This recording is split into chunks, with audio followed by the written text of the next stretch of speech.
10টা স্তর বলবো আমরা হেদায়েতের, যে 10টাই আমরা এখানে আসলে চাচ্ছি। 1 নম্বর হচ্ছে হিদায়াতুল ইলম, জানা। আমাকে সত্য জানতে হবে আগে, না জানলে আমি কিভাবে মানব। শয়তান বাধা দেওয়ার জন্য বসে আছে, এবং শয়তান কোনো না কোনোভাবে আপনাকে বাধা দেওয়ার চেষ্টা করবে। এবং শায়াতিনুল জিন্নি ওয়াল ইনস আছে, মানুষের মধ্যে এবং জিনদের মধ্যে শয়তান আছে। আমি একটু আপনাদেরকে একটা জিনিস চিন্তা করতে বলবো, যে এইটা একটা অসহায়ের আকুতি। এই জিনিসটা না বুঝার কারণে আমরা এত অসাধারণ একটা সূরার গিফট পেয়েছি এই উম্মাত, কিন্তু আমাদের উম্মাতের একেবারে সিংহভাগের অবস্থা হচ্ছে, আমরা শেষ কবে নামাজের মধ্যে আপনি একটু খেয়াল করেছেন আপনি কি বলছেন সূরা আল ফাতিহায়? একটু বলেন তো, আমি মনে করতে পারি না। আমি যখন ইয়াকা নাবুদু ওয়া ইয়াকা নাস্তাইন বলি, এই যে আল্লাহর কাছে সাহায্য চাওয়ার অসহায়ত্ব নিয়ে সাহায্য ভেঙে পড়ি, ইনকিসার, আল ইনকিসার ওয়া যুল্লু বাইনা ইয়াদাইল্লাহ, আল্লাহর সামনে অসহায়ের মতো ভেঙে পড়া। যেভাবে আমি যদি আপনাকে তুলনা করি, যে এমন একটা অবস্থা যখন হয়, আপনি অনেক সময় দেখবেন একটা খুব স্ট্রং একটা মানুষ কিভাবে ভেঙে পড়ে আরেকটা মানুষের কাছে গিয়ে আকুতি করছে যে ভাই আমাকে বাঁচান, ভাই আমাকে একটু সাহায্য করেন। একটা মানুষ তার মতো আরেকটা মানুষের কাছে অসহায় হয়ে যায়। এটা হওয়ার কথা ছিল আমাদের আল্লাহ সুবহানাহু ওয়া তাআলার কাছে। উনি বলছেন যে সিরাতের মূল অর্থ হচ্ছে কোনো কিছুকে সহজে গিলে ফেলা। এই পথটা আপনাকে গিলে ফেলবে, এবং খুব সহজে, মানে সহজে আপনি পথের একদিক দিয়ে ঢুকে আরেক দিক দিয়ে বের হয়ে যাবেন। এই জন্য তিনি বলছেন, ইবনে কাইয়িম রাহমাতুল্লাহ বলছেন যে সিরাত কোনো পথকে বলা হয় শুধুমাত্র 5টা বৈশিষ্ট্য পাওয়া গেলে। 1 নম্বর, এটা মুস্তাকিম হতে হবে। মুস্তাকিম মানে এটা বাঁকা, এদিক ওদিক বেঁকে যায় না, সোজা চলে গেছে গন্তব্যে। 1। 2 নম্বর, এটা সাহাল হতে হবে, সহজ। 3 নম্বর, এটা মাসলুক হতে হবে, এই পথটার মধ্যে কেউ নাই এমন হবে না, কেউ না কেউ থাকবে। হ্যাঁ, মানুষ এই পথ দিয়ে গিয়েছে আগে। আলহামদুলিল্লাহি রাব্বিল আলামিন ওয়া সাল্লাল্লাহু ওয়া সাল্লাম আলা নবিয়িনা মুহাম্মাদিন ওয়া আলা আলিহি ওয়া সাহবিহি আজমাইন। বলা হয় যে আল্লাহ সুবহানাহু ওয়া তাআলা 104টি আসমানি কিতাব অবতীর্ণ করেছেন। এই সব কিছুর বক্তব্যকে আল্লাহ সুবহানাহু ওয়া তাআলা 3টি কিতাবের মধ্যে সামারাইজ করেছেন, তাওরাত, ইনজিল এবং আল কোরআন। আল কোরআনের বক্তব্যকে তিনি সামারাইজ করেছেন আল হিজবুল মুফাসসালের মধ্যে। আল হিজবুল মুফাসসাল হচ্ছে আল কোরআনকে 7টি ভাগে ভাগ করলে শেষ 7 ভাগের 1 ভাগ, যেটা রাফলি সূরা কফ থেকে শুরু করে সূরা নাস পর্যন্ত এই অংশ। আবার এই আল হিজবুল মুফাসসালের বক্তব্যকে আল্লাহ সুবহানাহু ওয়া তাআলা সামারাইজ করে দিয়েছেন সূরা আল ফাতিহার মধ্যে, এবং সূরা আল ফাতিহার বক্তব্যকে সামারাইজ করেছেন ইয়াকা না'বুদু ওয়া ইয়াকা নাস্তাইন এই আয়াতের মধ্যে। এই জন্য আমাদের আজকের টাইটেল হচ্ছে আমাদের সাফল্যের ডিএনএ অন্তর্নিহিত আছে আল কোরআনের মধ্যে। এই কথাটা পুরনো কথা নতুন মোড়কে। আল কোরআনের সমস্ত শিক্ষার সামারি সূরা আল ফাতিহার মধ্যে, এটা পুরনো কথা, এটাকে একটু আধুনিক পরিভাষায় আমরা বললাম, এবং এই ডিএনএটাকে আমাদের একটু মাইক্রোস্কোপের নিচে দিয়ে দেখা উচিত ফ্রম টাইম টু টাইম, কারণ এর মধ্যে অনেক শিক্ষা অন্তর্নিহিত আছে। আমরা সলাতে প্রত্যেক রাকাতে সূরা আল ফাতিহা পড়ি, তার মানে বোঝা যাচ্ছে যে এই সূরাটা গুরুত্ব আমাদের জীবনে অপরিসীম। আল্লাহ সুবহানাহু ওয়া তাআলা এই সূরাকে সংক্ষিপ্ত রেখেছেন, সবাই এটা সহজে মুখস্থ করতে পারে, এবং আল্লাহ সুবহানাহু ওয়া তাআলা এই একটা সূরাকে মুখস্থ করা বাধ্যতামূলক করে দিয়েছেন, সালাত বিশুদ্ধ হওয়ার জন্য বাধ্যতামূলক করে দিয়েছেন, এবং এটাকে সহজ করে দিয়েছেন। তা সত্ত্বেও, এত সংক্ষিপ্ততা সত্ত্বেও দিনের সব শিক্ষা কিভাবে সূরা আল ফাতিহার মধ্যে অন্তর্নিহিত আছে, আমাদের সাফল্যের মূল সূত্রগুলো কীভাবে এখানে সংক্ষিপ্ত অবস্থায় অন্তর্নিহিত আছে, এটা দেখার জন্য ফ্রম টাইম টু টাইম আমাদেরকে এটা মাইক্রোস্কোপের নিচে দিয়ে দেখতে হবে, এবং একবারে সবটুকু দেখে কখনোই শেষ করা যাবে না। এটা একটা গিফট বক্সের মতো। আরেকটা তুলনা যেটা আমার মাথায় আসে, যে এমন একটা আজব গিফট বক্স, আপনি এটা খুলবেন, আনফোল্ড করতে থাকবেন, আর এর ভিতরে অসাধারণ সব জিনিস আপনার বের হয়ে আসবে। আপনি যে দিক থেকে দেখবেন আপনি সেই দিকে গিয়ে হারিয়ে যাবেন, আবার আপনাকে ফিরে আসতে হবে, আপনি একবারে সব কিছু দেখে শেষ করতে পারবেন না। আমরা যে আলোচনাটা আজকে করব এখানে হচ্ছে বাদাইউত তাফসির নামক বই থেকে। এই বইটা হচ্ছে ইমাম ইবনুল কাইয়িম রাহমাতুল্লাহ আলাইহি, আপনারা সবাই তাকে চিনেন। তো তিনি বিভিন্ন জায়গায় তাফসির সম্পর্কে যে কথা বলেছেন, এগুলো এটাকে সংকলন করে খুব সুন্দর একটা বই বের হয়েছে 3 খণ্ডে। এটার নাম হচ্ছে বাদাইউত তাফসির। এই তাফসিরের মধ্যে এখানে ইবনুল কাইয়িম রাহমাতুল্লাহ কোরআন সম্পর্কে, যেই কোরআনের তাদাব্বুর সম্পর্কে যে কথাগুলো বলেছেন, এই কথাগুলো আপনি পাবেন। এবং আল কোরআন সম্পর্কে, আল কোরআনের কোনো আয়াত সম্পর্কে যদি আপনি নতুন করে ভাবতে চান কখনো, যে এমন সব কথা যেটা আগে কখনো মাথায় আসেনি, এই ধরনের কথাগুলো যদি আপনি পড়তে চান তাহলে ইবনে কাইয়িমের এই বইটা আপনার জন্য রেফারেন্স হতে পারে। সেখান থেকেই আমরা কিছু পয়েন্ট আমরা আলোচনা করব, অল্প কিছু পয়েন্টই আলোচনা করব, বেশি সময় আমাদের হবে না, 45 মিনিট 1 ঘন্টায় আলোচনা করার জন্য যতটুকু সম্ভব। সেটাকে অবশ্য আমি কিছুটা হয়তোবা ইবনে কাইয়িমের এই বইতে একই কথা একটু বিক্ষিপ্তভাবে বিভিন্ন জায়গায় একই কথা রিপিটেড হিসেবে আছে, এটাকে আমি একটু একসাথ করে নিয়েছি, কিছু জায়গায় একটু রিঅ্যারেঞ্জ করে নিয়েছি, এতটুকুই আমার কাজ। সূরা আল ফাতিহা সম্পর্কে প্রথম যে জিনিসটা আমি সবাইকে লক্ষ্য করতে বলবো যে সূরা আল ফাতিহার মধ্যে একটা অপূর্ব সিমেট্রি আছে। আমরা যদি সূরা আল ফাতিহার মাঝখানে চলে আসি এবং সেখান থেকে আমরা আলাপ শুরু করি, যেটা একটু আগে আমি বললাম যে সূরা আল ফাতিহার সব শিক্ষার সামারি অন্তর্নিহিত আছে ইয়াকা না'বুদু ওয়া ইয়াকা নাস্তাঈন এই বাক্যের মধ্যে, এবং এটাই হচ্ছে সূরা আল ফাতিহার সেন্ট্রাল অংশ। তো সিমেট্রিটা লক্ষ্য করতে গেলে আমরা প্রথমে যদি এই আয়াতটা লক্ষ্য করি, এই আয়াতটা সম্পর্কে একদম হাদিসের মাধ্যমে জানতে পারি যে আল্লাহ সুবহানাহু ওয়া তাআলা বলে দিয়েছেন যে কাসামতু সালাতা বাইনি ওয়া বাইনা আবদি নিসফাইন, আমি সালাতকে, অর্থাৎ সালাত বলতে এখানে বোঝানো সূরা ফাতিহা, কারণ সূরা ফাতিহা ছাড়া যেহেতু সালাত হয় না, এই জন্য এখানে এই হাদিসের মধ্যে সূরা ফাতিহাকে সালাত বলা হয়েছে, যে এটাকে আমি আমার এবং আমার বান্দার মধ্যে দুই ভাগে ভাগ করেছি। এবং তারপর আল্লাহ তাআলা বলছেন যে যখন বান্দা বলে আলহামদুলিল্লাহি রাব্বিল আলামিন, আল্লাহ বলেন হামিদানি রব্বি হামিদানি আবদি, আমার বান্দা আমার প্রশংসা করলো।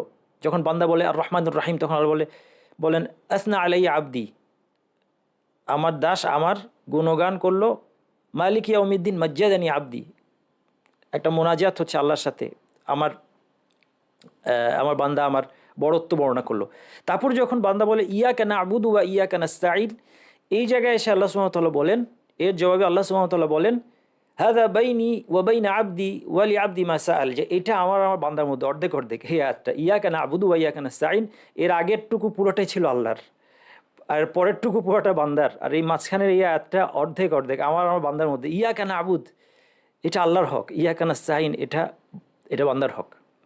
ইয়াকা না'বুদ একমাত্র আপনার ইবাদত করি, ইয়াকা নাস্তাঈন একমাত্র আপনার কাছে সাহায্য চাই। অসাধারণ আয়াত, অপূর্ব আয়াত। আল্লাহ সুবহানাহু ওয়া তাআলার সাথে যদি ইনস্ট্যান্টলি আপনি সম্পর্ক তৈরি করতে চান তাহলে এই একটা আয়াত যথেষ্ট। এই জন্য যেটা আমি শুরুতে বললাম যে ইসলামের সমস্ত শিক্ষার সামারি, আল কোরআনের সমস্ত শিক্ষার সামারি সূরা আল ফাতিহা, সূরা ফাতিহার সমস্ত শিক্ষার সামারি কোথায়? ইয়াকা না'বুদু ওয়া ইয়াকা নাস্তাঈনের মধ্যে। কারণ এর আগের আয়াতগুলো হচ্ছে ইয়াকা না'বুদুর ফাউন্ডেশন, আর এর পরের আয়াতগুলো হচ্ছে ইয়াকা নাস্তাঈনের এক্সপ্লেনেশন। দেখেন কিভাবে ইয়াকা না'বুদু এটা একটা যুগান্তকারী ঘোষণা। এই ঘোষণা দিয়ে একটা মানুষকে সাফল্যের প্রথম স্টেপটা দিতে হয়।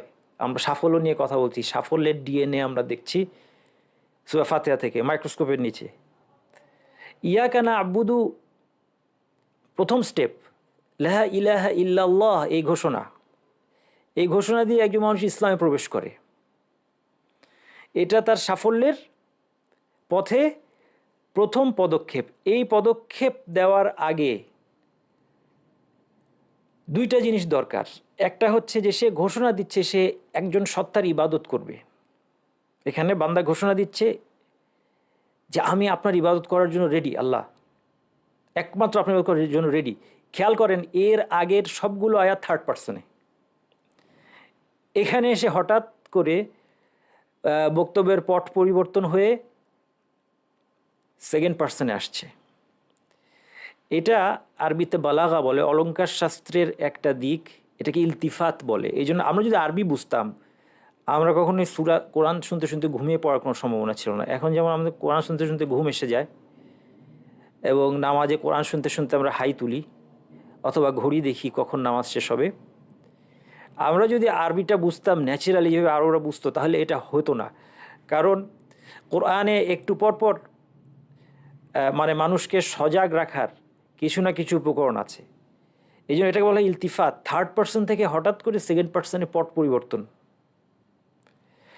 এটা একটা ফায়দা, কিন্তু এটাই সবচেয়ে বড় ফায়দা না। এর চেয়ে বড় ফায়দা আছে। এটা হচ্ছে যে এর আগে যে কথাগুলো বলেছে বান্দা, এর মাধ্যমে আল্লাহ তাআলার প্রশংসা করেছে এবং এর প্রশংসা করার মাধ্যমে সে যেন এখন আল্লাহকে সরাসরি অ্যাড্রেস করার যোগ্যতা অর্জন করেছে, সে আল্লাহর নৈকট্য লাভ করেছে। কারণ মানুষ কোনো সত্তার সাথে সরাসরি কথা বলার জন্য তার কাছে আসতে হয়। আচ্ছা, এখন আমি যেটা বলতে চাচ্ছি যে এই আগের আয়াতগুলো হচ্ছে ইয়াকা নাবুদু ফাউন্ডেশন দুইটা অ্যাঙ্গেল থেকে। একটা হচ্ছে আমি একমাত্র যেই সত্তার ইবাদত করতে চাই তার মধ্যে কিছু যোগ্যতা থাকতে হবে, আর যে ইবাদত করবে তার কিছু প্রিপারেশন থাকতে হবে। দুই দিকের এদিকে কিছু সিফাত থাকতে হবে। যে মাবুদ হবে, মানুষ সৃষ্টির মধ্যে সর্বশ্রেষ্ঠ, মানুষ যার ইবাদত করবে, শুধু মানুষ না, সবাই, সব সৃষ্টি যার ইবাদত করবে তার কিছু যোগ্যতার প্রয়োজন আছে। এবং একমাত্র একজন সত্ত্বেই এরকম হওয়া সম্ভব যার ইবাদত করা যাবে, যার মধ্যে যোগ্যতাটা আছে। সেই যোগ্যতাটা এস্টাবলিশ করা জরুরি, যেটার উপরে ইবাদতটা দাঁড়াবে। শুধু তাই নয়, যে ইবাদত করবে তার কিছু ফাউন্ডেশন দরকার আছে। এই ফাউন্ডেশন ছাড়া তার ইবাদত সঠিক হবে না। এই আগের তিনটা আয়াত হচ্ছে এই ফাউন্ডেশন। যখন আলহামদুলিল্লাহ রাব্বিল আলামিন বলছে, হামদ সমস্ত প্রশংসা এবং শুকরিয়া, হামদের মধ্যে দুইটা জিনিস আছে, প্রশংসা এবং শুকরিয়া। প্রশংসা কি? কারো যেই সিফাতগুলো লাজিমা জাতিয়া, সবসময় তার মধ্যে কিছু গুণ আছে, এই গুণের উপকার আপনি পান বা না পান, আপনি তার প্রশংসা করলেন, এটা এক জিনিস। যেমন কোনো একজন মানুষ প্রশংসা করলেন যে আপনি কত সুন্দর, অথবা কারো প্রশংসা করলেন যে সে কত জ্ঞানী, কারো প্রশংসা করলেন যে তার ক্ষমতা দেখেছো। এই প্রশংসাগুলির অর্থ এই না যে সে আপনার কোনো উপকার করেছে, নাও করতে পারে, কিন্তু তাও আপনি তার গুণের কারণে প্রশংসা করছেন, এটাকে বলছি আমার প্রশংসা। এটা হচ্ছে সানা। দ্বিতীয় যে জিনিসটা এখানে অন্তর্ভুক্ত আছে হচ্ছে শুকর। শুকর হচ্ছে যখন সে আপনাকে কিছু দেয় তখন আপনাকে থ্যাঙ্কস দিলেন, সে আপনাকে টাকা পয়সা দিল, অথবা সে আপনার কোনো উপকার করলো, আপনি তাকে ফেভার করলো, সে আপনাকে থ্যাঙ্কস দিলেন, সে শুক্রিয়া। হাম শব্দের মধ্যে দুইটাই আছে। দ্বিতীয়ত, হামদ কখনো ফেক হয় না, হামদ ফেক হবে না। ফেক হলে এটাকে মদহ বলে আরবিতে, তিনটা অক্ষর, একই অক্ষর দিয়ে মদহ বলা হয়। যেমন আপনি কারোর প্রশংসা করছেন হচ্ছে তার ভয়ে, অথবা তাকে তোষামত করার জন্য, তাকে কিছু পাওয়ার আসে, মনে মনে আপনাদের গালি দিচ্ছেন, কিন্তু মুখে আপনি বলছেন যে আপনি কত ভালো মানুষ, আপনার বাবা ভালো মানুষ, দাদা ভালো মানুষ। না, আমাদের সমাজটা এখন এই ফেক প্রশংসায় ভর্তি। কিন্তু হামদ কখনো ফেক হয় না। হামদ শব্দের মধ্যেই জেনুইনিটি আছে। কারণ হামদের শর্ত হচ্ছে মাহাবা এবং তাযীম, দুইটা শর্ত। আল্লাহকে ভালোবাসতে হবে, আল্লাহকে ভক্তি করতে হবে, তারপর এটা হামদ হবে। তাহলে দেখেন, একই সাথে আমি এস্টাবলিশ করছি যে আল্লাহ সুবহানাহু ওয়া তাআলা প্রশংসা যে রব্বুল আলামিন, এটা হচ্ছে সবচেয়ে বড় এক নম্বর কোয়ালিটি। মাবুদ হইতে হলে রব হইতে হবে তাকে। এই রব্বের অর্থ হচ্ছে যিনি সৃষ্টি করেছেন, পরিচালনা করছেন, প্রতিপালন করছেন, রিজিক দিচ্ছেন। কাকে? শুধু মানুষ কেন, আল্লাহ আলামিন, পুরো সৃষ্টিকে। একটা পিঁপড়া থেকে শুরু করে একটা হাতি পর্যন্ত, মানুষ বলেন, গাছপালা বলেন, পশু পাখি, প্রত্যেককে আল্লাহ সুবহানাহু ওয়া তাআলা প্রতিপালন করছেন, রব্বুল আলামিন, এবং তিনি তাদেরকে সৃষ্টি করেছেন, অস্তিত্বহীনতা থেকে অস্তিত্বে এনেছেন। এইটা হচ্ছে তার ইবাদতের যোগ্যতা। এটা কি বলা হয়? তাওহীদুর রুবুবিয়্যাহ। এটার উপর ইবাদত দাঁড়িয়ে আছে। এরপর আপনি তার আরও গুণাগুণ বললেন, আর রহমানুর রহিম, তিনি দয়ালু। দেখেন, এটার সিকোয়েন্সটা অপূর্ব, সিমিট্রিটা অসাধারণ। কারণ রব্বুল আলামিন, রব বলার সাথে সাথে তারবিয়ার অর্থ আছে, আমরা মুরব্বির অর্থ আছে। এখন পর্যন্ত আমরা কিন্তু অনেক সময় মুরব্বিদেরকে ভয় পাই। ছোট বাচ্চারা আমাদেরকে ভয় পায় মুরব্বি হিসেবে, অনেককেই, সবাইকে না। আমার মতো কিছু মানুষ আছে, শিক্ষক জীবনে হোক, পারিবারিক জীবনে হোক, সবাই ভয় পায়, ছাত্ররা ভয় পায়, ছেলেমেয়েরা ভয় পায়, এরকম কিছু মানুষ আছে। কেন ভয় পায়? ভয় পায় হচ্ছে যে আমাদের তারবিয়ার মধ্যে একটা কঠোরতা। এখন যখন বলা হচ্ছে আল্লাহর পরিচয় হচ্ছে আল্লাহ রব্বুল আলামিন, আল্লাহ সবাইকে প্রতিপালন করছেন, এই প্রতিপালনের মধ্যে এটাকে ভয় পাওয়া খুব স্বাভাবিক। এটার মধ্যে কি কঠোরতা থাকবে? আপনাকে যদি বলি এখন একটা পিঁপড়াকে আপনি পোষেন, আপনাকে দায়িত্ব দিলাম, আপনি এটাকে মেরেই ফেলবেন, তাই না? তাকে খাওয়াইতে আপনি যদি বলা হয় যে পিঁপড়া কীভাবে খাওয়াবেন আপনি তাকে, এটা করতে গিয়ে আপনাকে মেরেই ফেলবেন। সব ধরনের প্রতিপালন মানুষের সাধ্যের মধ্যেও নাই। আল্লাহ সুবহানাহু ওয়া তাআলা গোটা মহাবিশ্বের সব কিছুকে প্রতিপালন করছেন, এখানে মনে হতেই পারে আমি, তিনি হচ্ছেন সৈয়দ, রবের একটা হচ্ছে মাস্টার, প্রভু, সব কিছুর প্রভু, তিনি না জানি কত কঠোর মনে হতে পারে। এই জন্য আর রহমানুর রাহিম, সাথে সাথে আল্লাহ সুবহানাহু ওয়া তাআলা আশা দিচ্ছেন যে তিনি দয়ালু। তার তারবিয়ার ফাউন্ডেশন হচ্ছে দয়া। বাইরে থেকে আপনার পৃথিবীর ঘটনাগুলোকে যতই কর্কশ কঠিন মনে হোক, অনেক কিছুর মূলেই দয়া রয়েছে, যেটা আমরা টের পাই না, আমরা বুঝতে পারি না। পরবর্তী পরিণতির কারণে আমরা বুঝতে পারবো যে সেটা দয়া ছিল আল্লাহ তাআলার। যদি আমরা পরিণতি জানতাম, যদি আমরা বাস্তবতা জানতাম, আমরা বুঝতে পারতাম এর পিছনে দয়া আছে। আল্লাহর প্রতিপালনের ফাউন্ডেশন হচ্ছে দয়া। একই সাথে এই দয়ার কথাটা যখন বলা হলো, আর রহমানুর রহিম হওয়া হচ্ছে আল্লাহর ইবাদত পাওয়ার একটা যোগ্যতা, আরেকটা যোগ্যতা এস্টাবলিশ করা হচ্ছে। আমাদের ক্ষেত্রে আরেকটা অনুভূতি জন্ম দেওয়া হচ্ছে অন্তরের মধ্যে, সেটা হচ্ছে আশা। এরপরে মালিক ইয়াউমিদ্দিন, বিচার দিনের মালিক। অন্য কিরাতে দুইভাবে আয়াতটা নাজিল হয়েছে, মালিক ইয়াউমিদ্দিন, মালিক ইয়াউমিদ্দিন, দুইভাবে নাজিল হয়েছে। মালিক অর্থ হচ্ছে দেয়া, তাসাররুফ হচ্ছে তাসাররুফ ফিআলি। তাসাররুফ মানে কি? একটা জিনিস, এই জিনিসটা আমার, এই জিনিসটা আমি চাইলে ভেঙে ফেললাম, আমি ডাস্টবিনে ফেলে দিলাম, আমি কাউকে দিয়ে দিলাম, বিক্রি করে দিলাম, এই সবগুলি হচ্ছে কাজ। আমি যা খুশি করতে পারি এটা নিয়ে, এটা হচ্ছে মালিক। আর মালিককে, মালিক হচ্ছে রাজা। কোনো একটা দেশের রাজার বৈশিষ্ট্য কি? সে সবাইকে হুকুম দেয়। মালিক হচ্ছে হুকুম দেয়। আর তাসাররুফ আল কাউলি, সে যা খুশি আদেশ দিতে পারে, যা খুশি নিষেধ করতে পারে, সবাই তার প্রজা। আল্লাহ সুবহানাহু ওয়া তাআলার পূর্ণতা হচ্ছে এই জায়গায়, তিনি মালিক এবং মালিক। এই জন্য আয়াতটা দুইভাবে নাজিল হয়েছে, মালিক ইয়াউমিদ্দিন পড়লেও হবে, মালিক ইয়াউমিদ্দিন পড়লেও হবে। একটা টান, একটা আলিফের পার্থক্য। এখন ইয়াউমিদ্দিন তার মানে মৃত্যুর পরের জীবনকে ইমিডিয়েটলি এস্টাবলিশ করে দিল, খুব সংক্ষেপে সব কিছু। তার মানে একটা হিসাব হবে। হিসাব হওয়া মানে অবধারিতভাবে জান্নাত আসবে, জাহান্নাম আসবে। আল ইমান বিল ইয়াউমিল আখির, আখিরাতের প্রতি ইমান, যেটা কোরআনের বহু জায়গায় বিস্তারিত এক্সপ্লেন করা হয়েছে, সেটা এই আয়াতের মধ্যে এস্টাবলিশ করে দেওয়া হলো। এখন ভয় তৈরি হলো। তাহলে আমরা আল্লাহ সুবহানাহু ওয়া তাআলার সুন্দরতম নাম এবং গুণাবলীর মধ্যে বেসিক কিছু নাম এবং গুণাবলী পেয়ে গেলাম, যে বাকি সবগুলো ইবনুল কাইয়িম বলছেন আল্লাহ রব এবং রহমান অথবা রাহিম মানে রহমা। আল্লাহ তাআলার উলুহিয়া এবং রুবুবিয়া এবং রহমা, এই তিনটা হচ্ছে মৌলিক সিফাত। এই সবটার থেকে বাকি সিফাতগুলো আমরা সহজেই বুঝতে পারি। তিনি যদি রব হন, তিনি যদি প্রতিপালনকারী হন, তিনি তার মানে সব কিছু দেখছেন, শুনছেন, তিনি সব জানছেন, সবার প্রয়োজন জানছেন, সবাইকে তিনি রিজিক দিচ্ছেন, অবশ্যই যার যা প্রয়োজন তিনি দিচ্ছেন। সমস্ত লাভ ক্ষতি, উপকার অথবা অপকার সব কিছু আল্লাহ সুবহানাহু ওয়া তাআলার হাতে। অটোমেটিক্যালি এগুলি আমরা বুঝে ফেলছি। তাহলে এইবার আমি সেই সত্তাকে পেয়ে গেলাম যে ইবাদতের যোগ্য হওয়ার একমাত্র সত্তা, এবং আমার মধ্যে বান্দা হিসেবে, ইবাদতকারী হিসেবে যে ফাউন্ডেশন আবশ্যক, যেটা ছাড়া ইবাদত হবে না, সেই তিনটা ফাউন্ডেশন চলে আসলো। সেই তিনটা কি আপনারা খেয়াল করেছেন?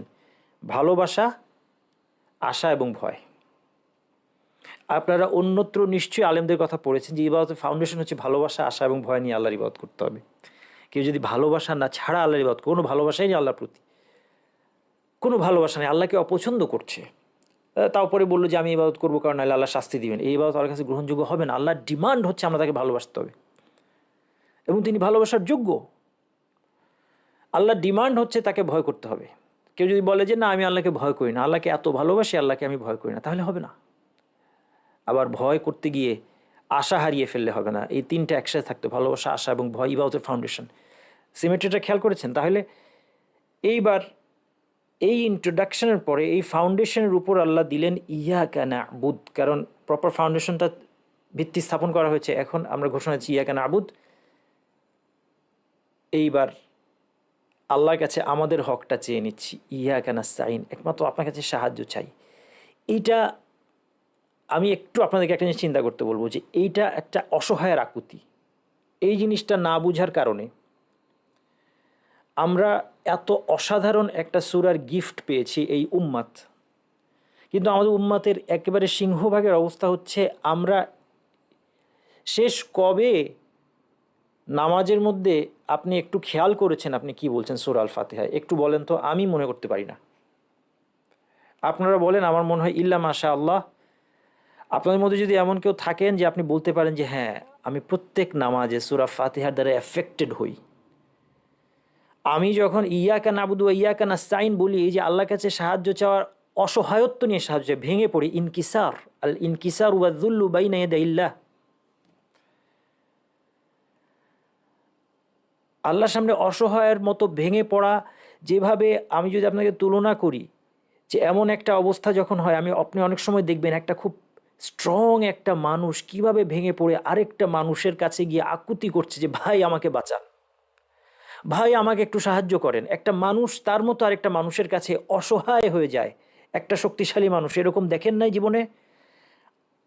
এটা হওয়ার কথা ছিল আমাদের আল্লাহ সুবহানাহু ওয়া তাআলার কাছে। আল্লাহ আমাদেরকে সাহায্য করেন, আমরা অসহায়। আমরা এই ইবাদতের যে মহান উদ্দেশ্য, জীবনের উদ্দেশ্য আমাদের, যেই উদ্দেশ্য বাস্তবায়ন করা না করার উপর আমার জান্নাত এবং জাহান্নাম, চিরস্থায়ী অনন্ত জীবন, অনন্ত জান্নাত অথবা অনন্ত জাহান্নাম অপেক্ষা করছে, এই ইবাদত এত বড় একটা পাহাড় আমি কিভাবে ক্যারি করব আমার ঘাড়ের উপর? আমাকে করতেই হবে। আমার চয়েস দেন নাই আল্লাহ যে তুমি চাইলে ইবাদত করতে পারো, না চাইলে নাও করতে পারো, এই চয়েস দেন নাই যে মানে না করলেও কোনো অসুবিধা, শাস্তি মাফ করে দিব। তুমি সেই চয়েস দিয়েছিলেন এক সময়, সেই সময় আমরা সব মানুষ এটা নিয়েছি। আপনারা বলতে পারেন যে আল্লাহ একটু চয়েস দিলে তো পারতেন, দিয়েছিলেন, কিন্তু সেই ঘটনা আমার মনে নাই। এই জন্য এই ঘটনা বেশি বললে এখন আপনারা বলবেন আমার তো মনে নাই, কিন্তু আল্লাহ বলে দিয়েছেন, আল্লাহ মনে করে দিন, ইল্লা আরাদনাস আমানাতা আলা সামাওয়াতি ওয়াল আরদি ওয়াল জিবালি ফাআবাইনা আন ইয়াহমিলনাহা ওয়া আশফাকনা মিনহা। এই আমানতটা আল্লাহ দিতে চেয়েছিলেন।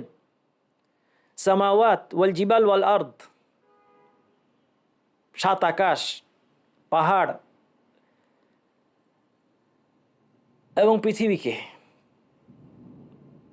ফাআবাইনা আন ইয়াহমিলনাহা, তারা বলছে না আমাদের দরকার নাই, ওয়া আশফাকনা মিনহা, তারা ভয় পেয়েছিল।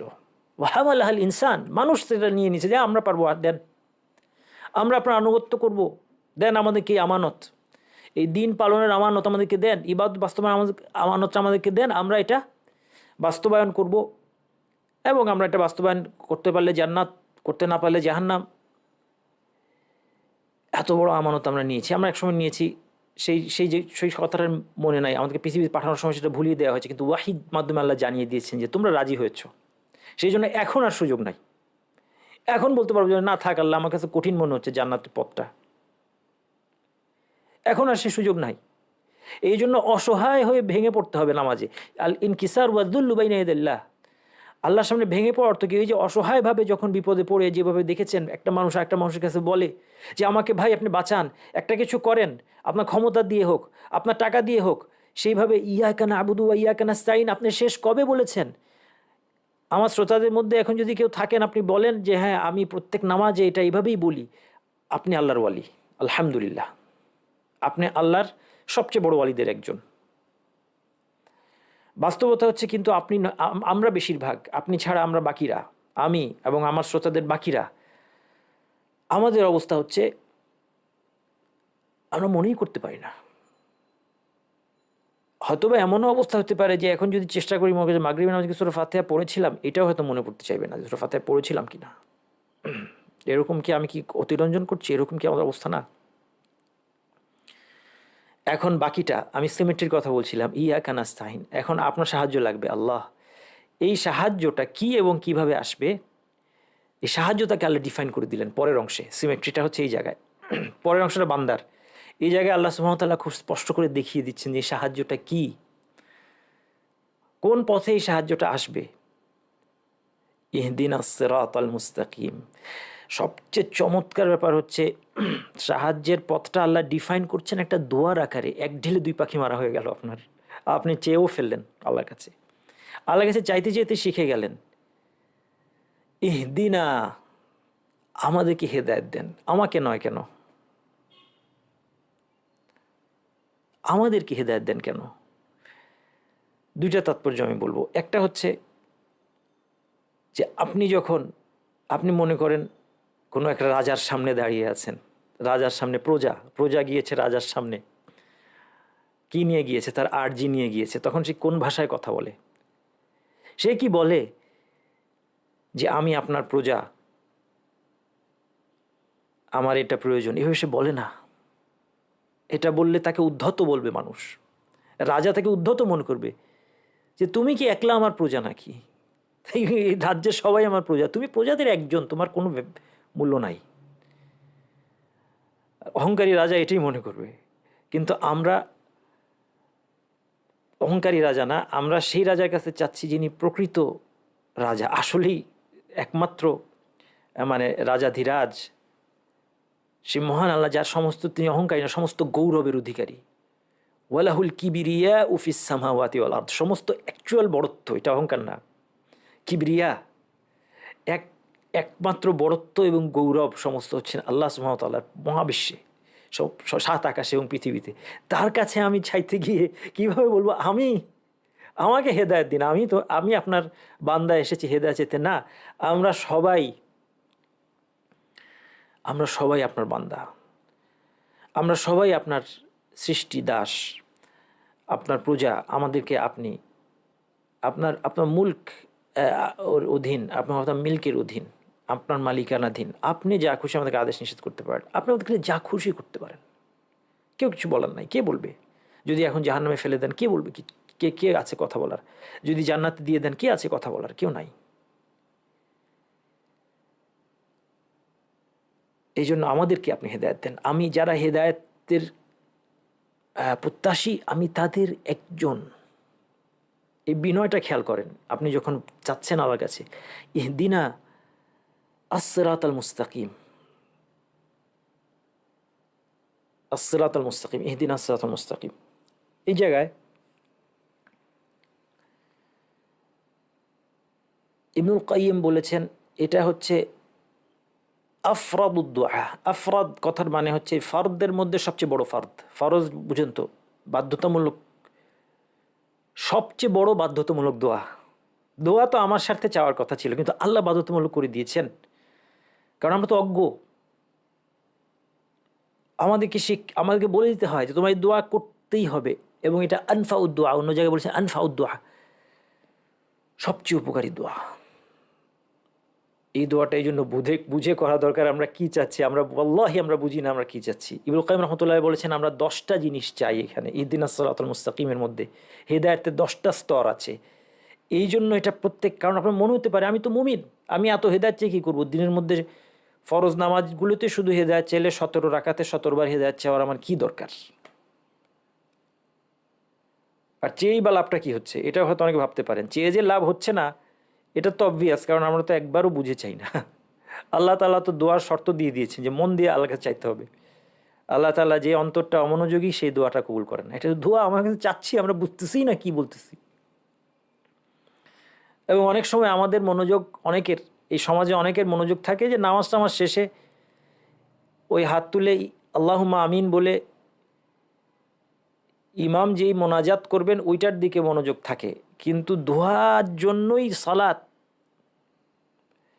দোয়ার উদ্দেশ্যে পুরা সালাতটা ছিল। সালাতের মূল এসেন্সটাই ছিল আমি আল্লাহর কাছে দোয়া করে চেয়ে আমার যা কিছু নেওয়ার নিয়ে আসবো। ওইখানে আমি অমনোযোগী করে ঘুমাইলাম, ঘড়ি দেখলাম, দোকানের হিসাব মিলাইলাম। একটা গল্প আছে না যে 4 রাকাত শেষ হয়েছে বুঝে কিভাবে? 4টা দোকান, তার 4টা দোকানের হিসাব মিলানো শেষ হলে সে বুঝতে পারে যে আমার 4 রাকাত নামাজ শেষ হয়েছে। এটা হাসির কথা হলো, হাসির কথা, এটা কান্নার কথা।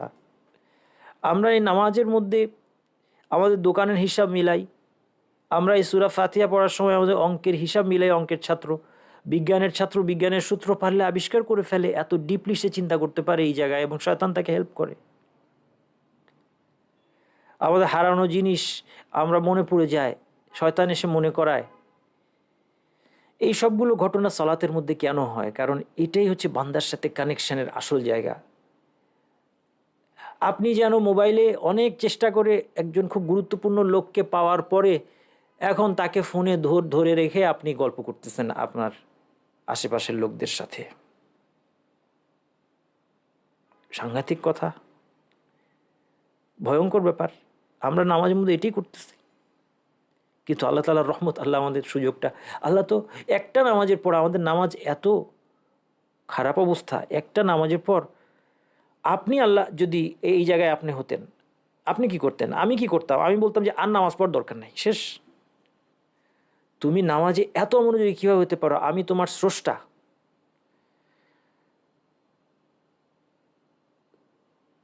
আল্লাহ সুবহানাহু ওয়া তাআলা আমাদের স্রষ্টা, মহাবিশ্বের মালিক, রাজাধিরাজ।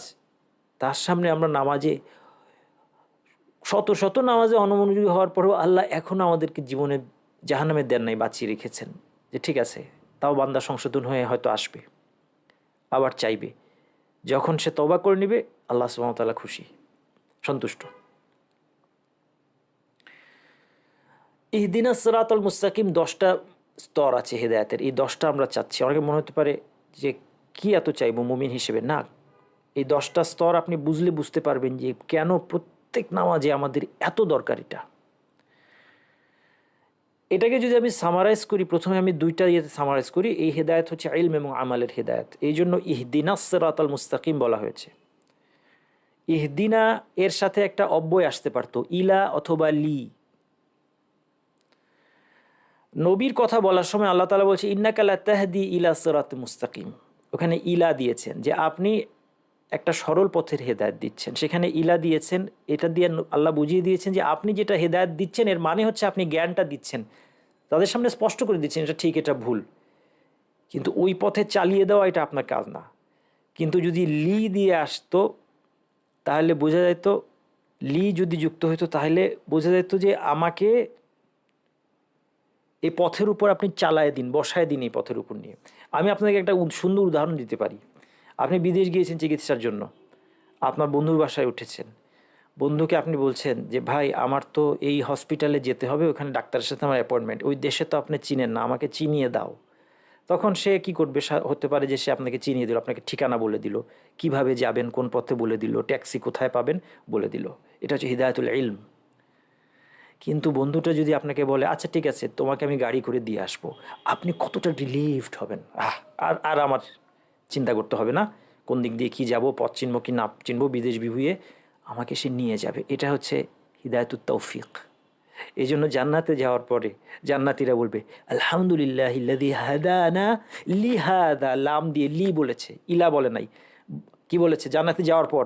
হাদানা লিহাদা, কারণ এখন তো জান্নাতে চলে আসছে। ইহদিনাস সিরাতাল মুস্তাকিমের মধ্যে ইলা বা লি কোনোটাই নাই। এর তাৎপর্য হচ্ছে আপনি দুইটাই চাচ্ছেন, আল্লাহ আমাদেরকে পথটা চিনিয়ে দিন এবং সেই পথে আমাদেরকে আপনি পরিচালিত করুন। সিরাতের মূল অর্থ কেউ জানেন? সিরাতের মূল অর্থ, এটা আমার কোনো খুব পাণ্ডিত্য না, ওই ইবনে কাইয়িমের বইয়ের মধ্যে আছে, ওখান থেকেই আপনাদের সাথে আমি অনেক ওস্তাদি করছি, আমার এমন কোনো জ্ঞান নাই, ভাষা জ্ঞান। উনি বলছেন যে সিরাতের মূল অর্থ হচ্ছে কোনো কিছুকে সহজে গিলে ফেলা। এই পথটা আপনাকে গিলে ফেলবে এবং খুব সহজে, মানে সহজে আপনি পথের একদিক দিয়ে ঢুকে আরেক দিক দিয়ে বের হয়ে যাবেন। এই জন্য তিনি বলছেন, ইবনে কাইয়িম রাহমাতুল্লাহ বলছেন যে সিরাত কোনো পথকে বলা হয় শুধুমাত্র 5টা বৈশিষ্ট্য পাওয়া গেলে। 1 নম্বর এটা মুস্তাকিম হতে হবে। তারপরেও যদিও মুস্তাকিম কন্ডিশনটা দেওয়া আছে, কিন্তু সিরাত বলতেই বোঝায় এটা মুস্তাকিম। মুস্তাকিম মানে এটা বাঁকা, এদিক ওদিক বেঁকে যায় না, সোজা চলে গেছে গন্তব্যে। 1 2 নম্বর এটা সাহাল হতে হবে, সহজ। 3 নম্বর এটা মাসলুক হতে হবে, এই পথটার মধ্যে কেউ নাই এমন হবে না, কেউ না কেউ থাকবে। হ্যাঁ, মানুষ এই পথ দিয়ে গিয়েছে আগে। 4 নম্বর হচ্ছে ওয়াসি, প্রশস্ত হতে হবে, মানে চিপা হলে হবে না যে একজন মানুষ হাঁটতে পারে এরকম না, প্রশস্ত। 5 নম্বর হচ্ছে আল মুসিলু ইলাল মাকসুদ। 5 নম্বর হতে হবে কি? লক্ষ্যে পৌঁছাতে হবে। সব কিছু হইলো, লাস্টে পথের লাস্টে গিয়ে দেখলেন আপনার ব্যারিকেড দিয়ে এখানে কনস্ট্রাকশন, আন্ডার কনস্ট্রাকশন, এরপরে আর যাওয়া যাবে না, কাজ চলছে না, অথবা গিয়ে খাদে পড়ে গেলেন না, আপনাকে সোজা আল্লাহর সন্তুষ্টি এবং জান্নাতে নিয়ে যাবে। এটাই হচ্ছে সিরাত। আমরা ইহদিনাস সিরাতাল মুস্তাকিম বলার মাধ্যমে দুইটা জিনিস চাচ্ছি, যে আল্লাহ এই পথটা আমাকে চিনিয়ে দেন এবং পথে আমাকে চলার তৌফিক দান করেন। এইবার আসেন, এটাকে ভেঙে ইবনে কাইয়িম আরও 10টা দিয়েছেন। এটা দেখানো খুব গুরুত্বপূর্ণ, এটা জানা, কারণ আপনি তখন আপনার জীবনের ঘটনাগুলিকে রিলেট করতে পারবেন। আমিও 2-1টা এক্সাম্পল দিব ইনশাল্লাহ। 1 নম্বর, আসেন, এগুলো আমি কোনো কিছু লিখে দিব না, আপনারা শুনে শুনে নোট করবেন। এটা তো ইউটিউবে থাকে, আপনারা আবার শুনতে পারবেন, কোনো অসুবিধা নাই। শুনে শুনে নোট করলে আপনার নিজের মাথাতে ঢুকে যাবে এবং নিজের জীবনে অ্যাপ্লাই করে চিন্তা করবেন। 1 নম্বর হচ্ছে হিদায়াতুল ইলম। 10টা স্তর বলবো আমরা হিদায়াতের, যে 10টাই আমরা এখানে আসলে চাচ্ছি। 1 নম্বর হচ্ছে হিদায়াতুল ইলম, জানা। আমাকে সত্য জানতে হবে আগে, না জানলে আমি কিভাবে মানব? কোন কাজে আল্লাহ সন্তুষ্ট হন, কোন কাজে অসন্তুষ্ট হন, এখানেই যদি ভুল হয়ে যায়, যেটা আজকে খুব দুঃখজনক, কান্না পাওয়ার মতো ঘটনা হচ্ছে, বিশ্বের মুসলিমদের বড় অংশ তাদের দ্বীনের মৌলিক বিষয়ে এমন অজ্ঞতার মধ্যে আছে যে সে আল্লাহর সন্তুষ্টির কাজ মনে করে সম্পূর্ণ বিপরীত কাজ, যেই কাজ তাকে জাহান্নামে নিয়ে যাবে, সেই কাজ করছে। এর অসংখ্য উদাহরণ আপনারা জানেন। আল্লাহর সন্তুষ্টি মনে করে এখন কেউ সিলেটে গেলেই বলে যে হ্যাঁ আপনাদের শাহজালালের মাজার ঘুরে আসছি। একজন বলে আমি হজ করার আগে সিলেট থেকে শাহজালাল মাজার হয়ে তারপর হজে গেছি, অর্থাৎ শাহজালালের মাজারে গিয়ে আমার ইমানটাকে নষ্ট করে শিরকের মাধ্যমে কবর পূজা এবং মাজার পূজা, মাবুদ ছিলেন একমাত্র আল্লাহ, সে আল্লাহকে বাদ দিয়ে লা ইলাহা ইল্লাল্লাহ ঘোষণার অর্থ ছিল যে একমাত্র আল্লাহ ছাড়া এবার যোগ্য কোনো ইলাহ নাই, সেই ঘোষণাকে নষ্ট করে শাহজালালের কাছে মাজারে গিয়ে অথবা কবরে কানো কবরে গিয়ে শিরকি কাজ করে, এগুলো ইবাদত, কেউ যদি কবরের কাছে দোয়া করে, কবরের কাছে চায়, কোনো মাজারের কাছে সে কিছু চায়, সেখান থেকে কল্যাণের আশা করে, এগুলো শিরক। এগুলো করার মাধ্যমে আমার ইমানটা ওখানে রেখে আমি হজ করতে গিয়েছি। আল্লাহু আকবার, ওয়াল ইয়াযু বিল্লাহ, আল্লাহুল মুস্তাআন। এটা একটা উদাহরণ। এরকম অসংখ্য উদাহরণ আছে যে মানুষ, অথচ কোরআন এবং হাদিস স্পষ্ট করে দিয়েছে মানুষের সামনে। কিন্তু যখন একজন মানুষের কোরআন এবং হাদিসের সাথে মিনিমাম সম্পর্কটুকু না থাকে, শুধুমাত্র মানুষের মুখে শুনে শুনে সে দিন পালন করতে চায়, তখন এই অবস্থায় গিয়ে দাঁড়ায়। সে হয়তো বলতেও পারবে না যে কোন আলেমের কাছে আপনি শুনেছেন যে আপনাকে মাজারে যেতে হবে, সেও সেটা বলতে পারবে না। কিন্তু সে বলে, এটা তো আমরা জানি, আমরা জানি মাজারে যেতে হয়, আমরা জানি মিলাদ করতে হয়, আমরা জানি চল্লিশা করতে হয়, আমরা জানি। আমরা জানি। কোথা থেকে জানেন? কোথা থেকে জানেন? কোরআন এবং হাদিস তো এর বিপরীত জিনিসে ভর্তি হয়ে গেল। তাহলে আল্লাহর কাছে আমাদের হিদায়াতুল ইলম দরকার। প্রথম জানতে, আল্লাহ আমাদেরকে জানান। আল্লাহ যদি আমাদেরকে না জানান, তাহলে আপনার বাসায় যত্ন করে অনেকগুলো কোরআনের কপি, এমন অবস্থা আজকে যে মানুষ প্রশ্ন করে যে কোরআনের এই সমস্ত পুরনো কপি, এগুলি কি করব? এগুলো ভর্তি হয়ে গেছে, আমার ঘর ভর্তি হয়ে যাচ্ছে কোরআনের কপি দিয়ে।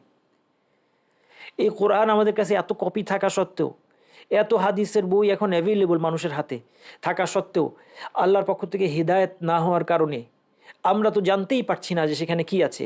এমন না যে আরবিতে লেখা আছে আমি বুঝতে পারি না, এটা বাংলা করে দেওয়া আছে, এটা কতগুলি কোরআনের মতো যে এত ভাষায় অনুবাদ হয়েছে, কোনো বই নাই।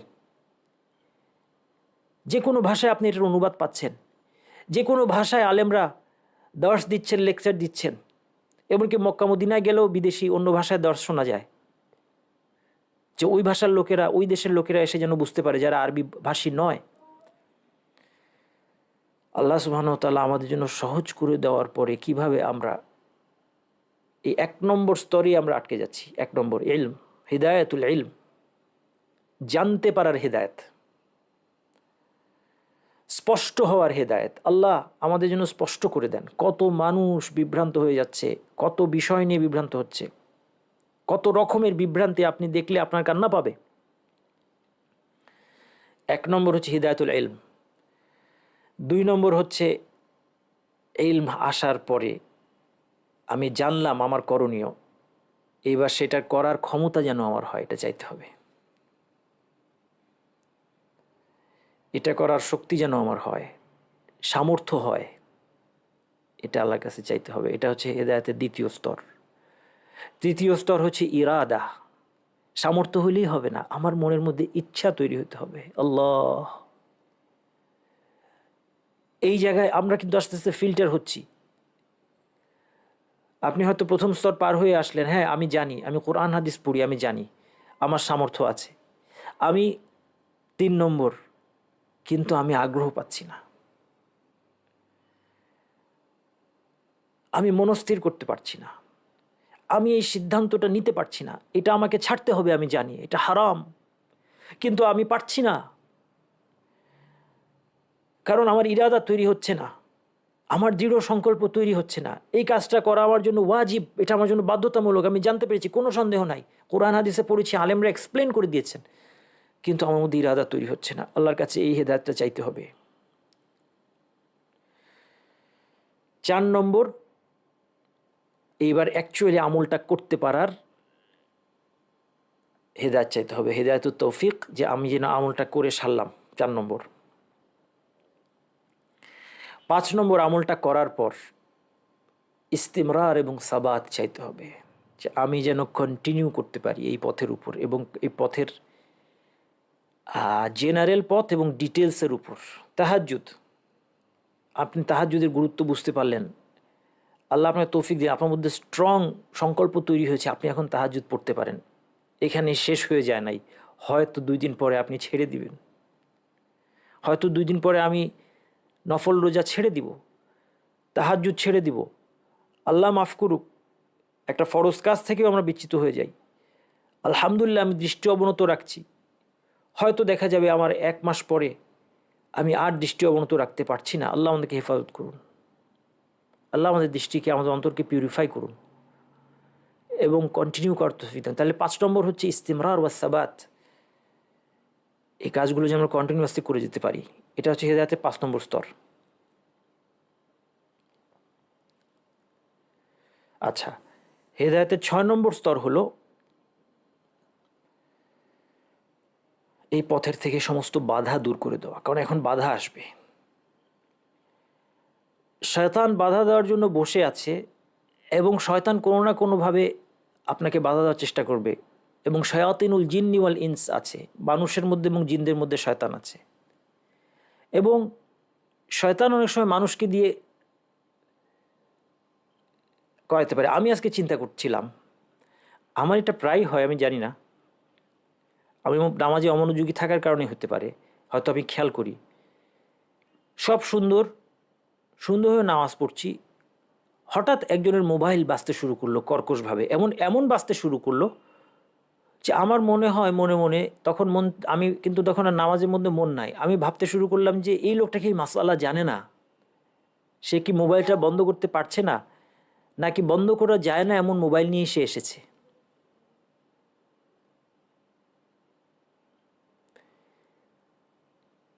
অথবা আমি লেকচার দিচ্ছি, শয়তান হয়তো একজনকে বুদ্ধি দিল যে এখন যে তুমি বেলটা দাও, এখন যে তুমি কলিং বেলটা দাও, তাহলে এই ভালো কথার মধ্যে বক্তার একটু মনোযোগ বিক্ষিপ্ত হবে, শ্রোতাদের মনোযোগ বিক্ষিপ্ত হবে, কলিং বেলটা তুমি এখন চাপো, একটু আওয়াজ করো। তার হয়তো দোষ নাই কোনো। এই যে মোবাইলগুলো বেজে উঠছে নামাজের মধ্যে, কয়েকজনের মোবাইল হঠাৎ দেখি বাজতে শুরু করলো।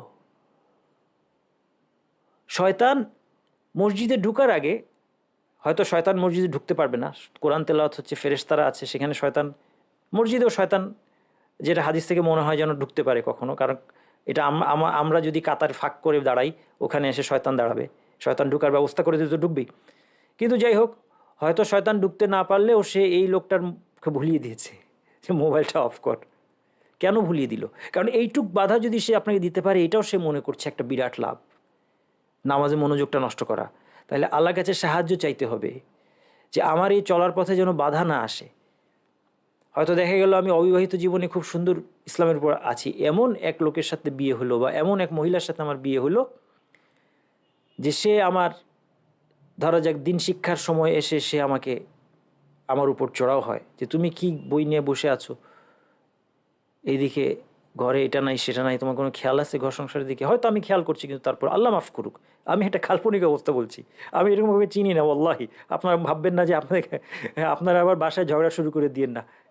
হাজব্যান্ড ওয়াইফকে বললেন না যে দেখো তোমার কথা বলছে নাসিল, অথবা ওয়াইফ হাজব্যান্ডকে বললো যে দেখো তোমার কথা বলছে না। এটা আমি কাউকে ওয়াল্লাহি এখন চিনি না, আমি যাদেরকে চিনি সবাই অনেক ভালো, একজনকে সহযোগী। আল মুমিনুনা ওয়াল মুমিনাতু বাদুহুম আউলিয়া বাদ, মুমিন নরনারী একে অপরের বন্ধু, সহযোগী বন্ধু, আপনারা সবাই এরকমই।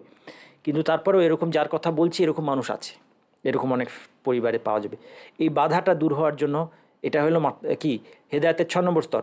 হেদায়েতের 7 নম্বর স্তর, হেদায়েতের 7 নম্বর স্তর হচ্ছে ডিটেলস হেদায়েত, বিস্তারিত হেদায়েত। একটা তো আছে জেনারেল হেদায়েত, আমি আপনাকে একদম আমার জীবন থেকে একটা উদাহরণ এখন দিব, আপনারা আমার মনে হয় চমৎকৃত হবেন।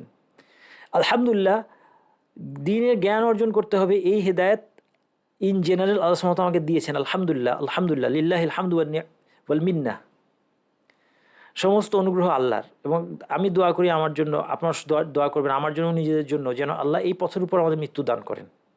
দ্বীনের জ্ঞান অর্জন করতে করতে এবং প্রচার করতে করতে যেন আমাদের মৃত্যু হয়, একটা ভালো কাজের মধ্যে যেন আমাদের মৃত্যু হয়, এর উপরই যেন আমাদের হাসর হয়, এটা সবসময় দোয়া করবেন আমার কাছে। এই দ্বীনের জ্ঞান অর্জনের হেদায়েত আল্লাহ আমাকে হয়তো দিয়েছেন 20 বছর আগে, কিন্তু সেই দিন, এই কয়েকদিন আগে আমি আপনাদেরকে একটা মজার জিনিস দেখে আমি এখানে এনে রেখেছি। এটা আপনারা দেখতে পাচ্ছেন, এখান থেকে আমি আপনাদের আজকের নোট প্রিপেয়ার করেছি। ওই বাদাউত তাফসিরের 23 পৃষ্ঠা থেকে 89 পৃষ্ঠা, এখানে ইমাম ইবনুল কাইয়িম সূরা ফাতিহা নিয়ে আলাপ করেছেন, 60 পৃষ্ঠার মতো। এটা আমি পড়ার জন্য প্রিন্ট করেছি। সেই দিন আমি টের পেলাম, আমি এভাবে প্রিন্ট করে অনেক দিন ধরে পড়ি, আমি নর্মালি প্রিন্ট করার পর এখানে স্টেপলার করি এই কোণাটায়। সেই দিন আমি আবিষ্কার করলাম যে এই স্টেপলার এই কোণায় কারণে আমার সময় নষ্ট হয়। আল্লাহ সুবহানাহু ওয়া তাআলা আমাকে হেদায়েত দিয়েছেন, যে এখন আমি দেখলাম যে আমি যদি এখানে 3টা স্টেপলার লাগাই, আমি খুব দ্রুত এটা উল্টায় এইভাবে করে খুব দ্রুত পড়তে পারি। কিন্তু যদি কোনায় করতাম তাহলে এভাবে ভাঁজ করা লাগতো, বারবার এটাকে উঠিয়ে ভাঁজ করা লাগতো। আমি দেখলাম যে আমি খুব দ্রুত সব কিছু রিভিশন করতে পারছি। কেন আজকে এসে এই হেদায়েতটা হলো? আল্লাহ এই হেদায়েতটা আমাকে আগে কেন দিলেন না? আল্লাহ যে এখন দিয়েছেন আমাকে, আমি বলবো এটি আল্লাহ অনেক অনুগ্রহ। কারণ আমি যত অমনোযোগিতা নিয়ে ইহদিনাস সিরাতাল মুস্তাকিম এতদিন বলে এসেছি, তাতে আমার এই হেদায়েত পাওয়ার কথা ছিল না, কিন্তু আল্লাহ নিজ অনুগ্রহে আমাকে দিয়েছেন। এটা হচ্ছে বিস্তারিত হেদায়েত।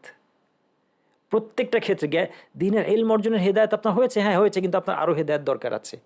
আরও একটা মাসালা আপনার হাতের কাছে আছে, এই বইয়ের মধ্যে আছে, কিন্তু আপনি ঘন্টার পর ঘন্টার সময় আপনার নষ্ট হয়ে গিয়েছে, এই মাসালা আপনি খুঁজে পাচ্ছেন না, কাকে জিজ্ঞেস বুঝতে পারছেন না, কিন্তু এই বইয়ের মধ্যে আছে। আপনার হেদায়েত দরকার। কেন আপনার হেদায়েত হলো না? গুনাহের কারণে। এবং আপনি সিনসিয়ারলি আল্লাহর কাছে চাচ্ছেন না হেদায়েত। আপনি ইহদিনাস সিরাতাল মুস্তাকিমে কোনো গুরুত্ব দিচ্ছেন না এই দোয়ার। আপনি অমনোযোগী হয়ে এটা নামাজের মধ্যে বলছেন। আপনি এবং আমি, আপনি মানে আপনি না, আমি অনেক সময় আপনি কথা শব্দটা বেশি ব্যবহার করি, মানে আমরা সবাই। এটা হচ্ছে 7 নম্বর। 8 নম্বর হচ্ছে, দেখেন কত অসাধারণ ইবনুল কাইয়্যিম রাহমাতুল্লাহ, আল্লাহ তাআলা আলেমদেরকে যখন কি বলা যায় যে আল্লাহ অনেকের জন্য মানে প্রশস্ততা দান করেন, তাদের জ্ঞানের প্রশস্ততা দেখলে আপনি অবাক হবেন। তিনি বলছেন 8 নম্বর হচ্ছে লক্ষ্যকে সবসময় সামনে দেখতে পাওয়া, যেন হেদায়েতের ওয়াসিলাটাই মূল লক্ষ্য হয়ে না যায়। আমি আল্লাহর সন্তুষ্টির জন্য একটা কাজ শুরু করেছিলাম, জ্ঞান অর্জন ধরা যাক, কিন্তু এক সময় এরকম মানুষ আপনি পাবেন যে এই দ্বীনের জ্ঞান অর্জন করার পেছনে যে আল্লাহর সন্তুষ্টি যেটা মূল লক্ষ্য ছিল সেটা হারিয়ে গিয়েছে। সেটা হারিয়ে গিয়ে এই জ্ঞান অর্জনের স্বার্থে জ্ঞান অর্জনটা হয়ে গিয়েছে ডিগ্রির স্বার্থে ডিগ্রি, সার্টিফিকেটের স্বার্থে, অথবা মানুষের সাথে আমি তর্ক করতে হবে, শুধু ডিবেট, পাল্টা ডিবেট প্রতিপক্ষের। আমি দাওয়াত দিতে চেয়েছিলাম আল্লাহর দিকে, আল্লাহর সন্তুষ্টির জন্য, কিন্তু একজন মানুষ আমাকে হয়তো গালি দিল, একজন আমার সাথে বিতর্ক করতে চাইলো, আমি বিতর্কে জড়িয়ে গেলাম, গালাগালিতে চলে গেলাম, মানে পার্সোনালি আমি নিয়ে নিলাম, এবং পার্সোনালি নিয়ে আমি মূল লক্ষ্য থেকে এখন কিন্তু সরে আসছি। এখন আমার সব পড়াশোনা, ধ্যান, জ্ঞান হচ্ছে যে ওই লোকটাকে আমার খণ্ডন করতে হবে, ডিবেট করতে হবে, তর্ক। এই ডিবেট কালচার বাংলাদেশে খুব দুঃখজনকভাবে বাংলাদেশে এটা আছে। আল্লাহ মাফ করুক, আমি যে কিছু ডিবেটের মাঝে মধ্যে ইউটিউবে দেখেছি, আমার হচ্ছে যে এটা শয়তানেরই একটা কৌশল। এটার মধ্যে জড়িয়ে আলেমদেরকে, যাদের ইলম আছে, অথবা দায়ীদেরকে আল্লাহ তাআলা অনেক ভালো কাজ থেকে এই সরিয়ে নিচ্ছেন এই ডিবেটের মধ্যে জড়িয়ে দিয়ে এটা, এবং অনেক সময় তার মূল লক্ষ্য হারিয়ে যাচ্ছে। প্রতিপক্ষকে পরাস্ত করাটা মূল্যে হয়ে দাঁড়াচ্ছে। দরকার নাই তো, সবাই আমার কথা গ্রহণ করতে কোনো দরকার নাই। আমার কথা কেউ রিজেক্ট করতে পারে, আমাকে কেউ ডিবেটে হারিয়ে দিতে পারে। ডিবেটে হারানো তো কথার মারপ্যাচের ব্যাপার, বুঝতে পারছেন? এই ট্র্যাপে পা দেওয়া যাবে না। যাই হোক, এটা আমি একটা এক্সাম্পল দিলাম। তাহলে আমাদেরকে সবসময় লক্ষ্য হারিয়ে ফেললে হবে না। জ্ঞান অর্জন করতে আমরা এসে দেখা গেল কেন এসেছিলাম? আল্লাহ সন্তুষ্টির জন্য। এখন দেখা গেল যে আমি কোনো একজন দিন শিক্ষার্থী, দেখা গেল সে মা বাবার প্রয়োজন পূরণ করছে না, মা বাবার প্রতি উদাসীন হয়ে গেছে তার জ্ঞান অর্জনের দোহাই দিয়ে, যে আমি ব্যস্ত আছি, আম্মা তুমি এখন আমাকে ডাকাডাকি করো না, আমি এখন পড়াশোনা নিয়ে ব্যস্ত আছি। কি পড়াশোনা করোস? আমি এখন কোরআন মুখস্থ করতেছি। আল্লাহু আকবার! কোরআন মুখস্থ করছিলেন কার জন্য? আল্লাহ সন্তুষ্টির জন্য। এই সময় কোরআন বন্ধ রেখে মায়ের ডাকে সাড়া দেওয়া তো আপনার জন্য ফরজ ছিল। তাহলে কি হলো? হেদায়েতের পথে চলতে শুরু করার পর মূল লক্ষ্য হারিয়ে গিয়েছে। আশা করি বুঝতে পারলাম। 9 নম্বর, হেদায়েতের প্রয়োজনকে সবচেয়ে জরুরি প্রয়োজন হিসেবে দেখতে পাওয়া। এটা বোঝা যে আমার জীবনের সবচেয়ে গুরুত্বপূর্ণ প্রয়োজন হচ্ছে হেদায়েত। এটা 9 নম্বর হেদায়েতের স্তর। 10 নম্বর হচ্ছে হেদায়েত থেকে বিচ্যুত দুটি পথের পরিচয় জানা এবং এ থেকে বাঁচতে পারা। যে হেদায়েত থেকে বিচ্যুতি ঘটবে কখন? সূরা ফাতিহার মধ্যে আল্লাহ তাআলা এটা চিনিয়ে দিয়েছেন। কীভাবে চিনিয়ে দিলেন? সিরাতাল্লাযীনা আন'আমতা আলাইহিম। এইবার আল্লাহর কাছে আমরা চেয়েছি এই পথটা, এবং এটা চাওয়ার সময় এই 10টার মধ্যে যতটুকু পারেন মাথায় আনার চেষ্টা করেন। সব কিছু সবসময় মনে রাখতে হবে তা না, কিন্তু আসেন, সামনে ঈশান নামাজ আসছে। ইয়াকা নাবুদু ওয়া ইয়াকা নাস্তাঈন বলার সময় আমাদের এই ইনকিসার এবং যুল আল্লাহর সামনে, যে আল্লাহ আমি অসহায়, প্লিজ আমাকে আপনি সাহায্য করেন, আমি এই ইবাদত আপনার করতে মোটেই পারছি না সুন্দরভাবে, আমি লজ্জিত, আমি যে ইবাদত করেছি। আমরা তো সামান্য ইবাদত করে অহংকার করি যে কত কিছু করলাম, কোনো একটা ভালো কাজ করতে পারলে বলার সুযোগ পেলে আমরা ছাড়ি না। কিন্তু উল্টা হওয়া উচিত, আল্লাহ আমি লজ্জিত, আমার এসব আমল নিয়ে আমি কোথায় দাঁড়াবো, আমার এই নামাজ নিয়ে আমি কোথায় কীভাবে আপনার সামনে দাঁড়াবো, আমার রোজা, আমার যে কোনো ইবাদত, দাওয়া, যেটাই হোক, জ্ঞান অর্জন যাই হোক, আমার তো সব ভেস্তে যাবে। কোথায় আমার কাজের মধ্যে রিয়া ঢুকে গিয়েছে আমি নিজেও বলতে পারি না, নিজের অজান্তেই অন্য উদ্দেশ্য চলে এসেছে, ইখলাস নষ্ট হয়ে গিয়েছে। নামাজ তো একটাও মন দিয়ে আজ পর্যন্ত পড়িনি, জীবনের সব তো শেষ, আর কয়টা দিন আছে। আল্লাহ এই কয়টা নামাজ কিভাবে পড়বো, আপনি কি কবুল করবেন? আগেরগুলো কি হবে? এই যে অমনোযোগী থাকলাম এতদিন, এই নামাজ যদি আল্লাহ না নেন আমার থেকে। এই জন্য এই মুহূর্ত থেকে আমাদের চেষ্টা করা উচিত যে পরবর্তী নামাজে ইয়াকা নাউদু ইয়াকা নাস্তাইনের শিক্ষা, যে আল্লাহর সামনে ভেঙে পড়া, আল্লাহর কাছে আমরা যখন সাহায্য চাই আল্লাহর কাছে ভেঙে পড়তে হবে, এবং হেদায়েত আমরা কি চাচ্ছি একটু বুঝে চাওয়ার চেষ্টা করি।